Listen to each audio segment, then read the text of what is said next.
Vampires exist. They are monsters. But they are not necessarily mindless brutes. They are the scratching at your window, the reason you feel watched outside at night. They are in every aspect of society, and they know how you live. You probably know one, because in their undeath, they still need humanity to survive. The kindred must feed, and you are their food. There are 5 primary types of vampires, and from them, various others have sprouted.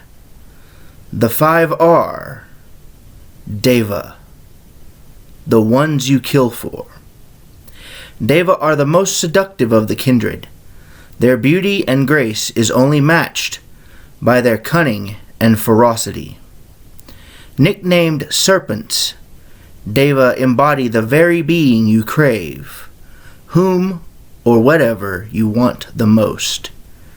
They lure you in and feed on that which they have lost and yearn to regain: humanity and life. They focus on the ability to move with great speed, to have great strength, and to be able to control you with their majesty, with their grace and their beauty. The Gangrel, the ones you can't kill. Gangrel are the most bestial of the kindred. Their instincts and their strength make them the perfect hunter, with savage precision, thus giving them the nickname Savages. They are the thing that follow you in the forest, or down a dark, empty street, causing your hair to rise because you're in the presence of a true predator. They focus on being able to control animals, being able to turn into an animal, and being extra resilient. The Maquette, the ones you do not see. Maquette are the shadows you briefly see in the dark. They are the masters of stealth and subtlety. Nicknamed shadows, Maquette are capable of hiding in plain sight, patiently awaiting for ambush.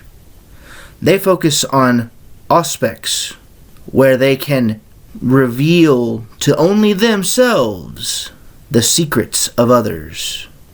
Aspects alone makes them dangerous to other vampires. They also focus on moving quickly and being able to conceal who they are and where they are with obfuscation. The Nosferatu, the ones you fear. Nosferatu are the embodiment of terror and dread. When you feel fear for little or no reason, that is when they are near. Their nickname, Haunts, present their traits in a fitting way, because when you least expect it, they will find you. Their monstrous appearance cannot even match your deepest nightmare, for they become that nightmare. They focus on nightmare, the ability to create fear within any individual they encounter. They are also able to obfuscate their appearance and disguise themselves within shadows. They also have the ability to be super strong. The Ventru, the ones you can't deny. Ventru are the regal, attractive master everyone secretly wants. If you should achieve them, consider yourself lucky, for they likely only see you as a plaything. Nicknamed lords, Ventru are royalty in every sense of the word, graceful and powerful as they are domineering and deceptive. They focus on being able to control animals. They are also incredibly resilient, but most importantly, they are able to dominate anyone that they encounter, bending their victims to their wills. Much like the clans, there are 5 unique covenants or organizations that make up the bulk of kindred society. The Invictus, the Conspiracy of Silence. The Invictus, also known as the First Estate, hails from ancient Rome. Tasked with keeping kindred tradition, power, and secrets more prominently than any other covenant, the Invictus is the money and the politic wrapped into one ancient empire. The Lancea et Sanctum, the Sanctified. In an atypical way, the Sanctified are servants of the Abrahamic God. They derive their calling from Captain Longinus, who stabbed Christ's side on the cross. The blood spattered into his face, changing him into a vampire. He viewed the condition as a curse to be redeemed, and as a result, formed the Lancea et Sanctum for such a purpose. The Circle of the Crone, the Mother's Army. The circle represents the ancient tribal nature of kindred, normally attributed to goddesses and other powerful matriarchs. The circle itself is one of independence, individuality, and mystical blood magic. They focus on nature and animistic spirituality more than any other covenant. Ordo Dracul, the Defiant. The Order of the Dragon is named after its founder, Dracula. They focus on vampiric nature more than any other covenant, some with science, some with mysticism and religion, and some seeking to be the perfect monster. They are arguably the most human, yet most monstrous of all covenants, and they know it. Finally, the Carthian movement, the Revolution. Ironically, this movement itself could be older than the Invictus. Because the movement is about ideas, progress, revolution, and political freedom, most of which predate society as a whole. In its current iteration, however, the movement is known for radical idealism of every kind. In fact, it would not be surprising to discover that every kindred didn't participate in some Carthian activity during their Requiem. Within the current domain of Austin, the following organization reigns. The Carthian movement has slightly more numbers within the overall kindred populace. There are a couple things that contribute to this factor. The state capital of Texas is Austin, so the more politically minded are more common. Furthermore, a good number of state programs are funded through the movement as a front for political advancement.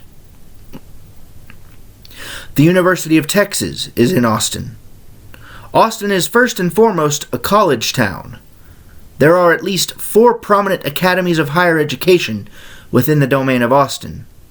The mentality that academia carries with it fuels the ideologies of the movement. The Carthians have a pretty strong business relationship with the Invictus, and an equally strong relationship with the Ordo Dracul. As a triad, they keep political order for kindred mutually beneficial for the 3 covenants. The Ordo Dracul's scientific and occult specialties are very strong within the domain. There are a few reasons Austin tracks the dragons. Curiosity and the bizarre are very common things found in Austin. As the Ordo focuses on the matters of the beast, it also attracts the bizarre. Scientifically, Austin is fascinating. Because of its mortal population being so fueled by individuality, dragons can hide in plain sight easier.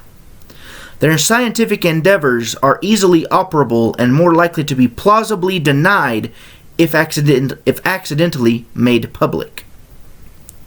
Like the Carthians, the Ordo can hold solid influence over the local academies of higher education, especially if they're science-based. Their social relationship with the Carthians offers their experiments and self-expression a sense of uncommon freedom within kindred society. Their loose alliances with the Lancea et Sanctum and Circle of the Crone allow their spiritual curiosity to be as sated as they so choose. The First Estate basically has a financial chokehold on the domain of Austin. They are largely responsible for the industry boom that has happened in the city. Business and industry go hand in hand, especially in a metropolitan environment. Since Austin is diversifying its populace, it is starting to rival the largest cities in the state regarding financial success. The Invictus have made major corporations strongly consider putting headquarters or large facilities within the domain. Austin is also a hub of Texas tradition, which drives the Invictus's ambition to improve society in a cultural, traditional way. The Invictus have a strong financial arrangement with the Carthians.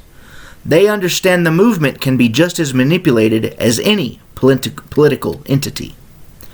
After all, political power goes only as far as its funding. The Invictus and the LS, the Lancea and Sanctum, have a mutually beneficial relationship in that the LS doesn't owe interest on any loans made with the First Estate, in return for turning a blind eye to any questionable decisions the First Estate makes. There is some animosity between the Invictus and the Ordo Dracul, as they are constantly battling over certain areas of the domain.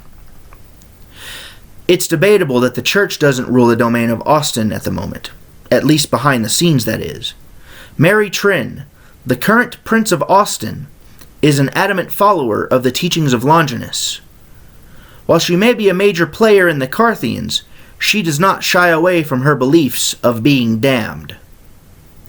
The LS and the Carthians are the only covenants offering sanctuaries to all kindred. As such, the LS boosts their reputation and their coffers by actively welcoming new and visiting kindred to the city.